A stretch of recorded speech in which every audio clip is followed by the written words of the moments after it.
Welcome to The Silent Leak, a video dedicated to understanding power factor for electricians and optimizing the electrical grid.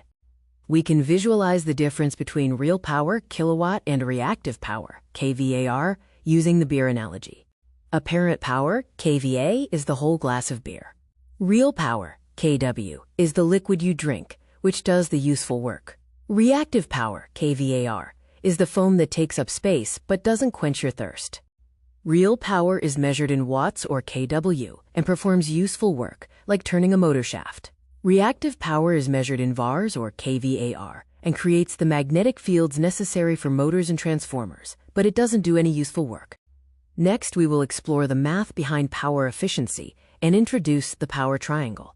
Power factor is the ratio of real power to apparent power. A perfect power factor is 1.0, or unity. Without correction, most industrial sites have a power factor between 0.7 and 0.8.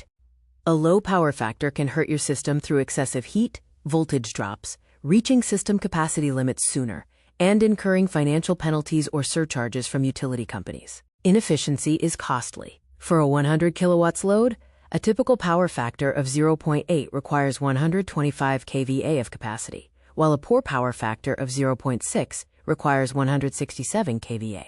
That means 67% more system capacity is needed for the same useful work.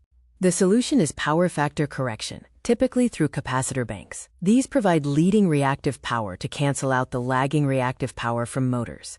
Benefits include lower bills, cooler running equipment, and increased capacity for new machinery.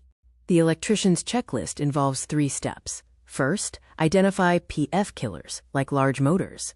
Second, measure the PF at peak load using a power quality analyzer.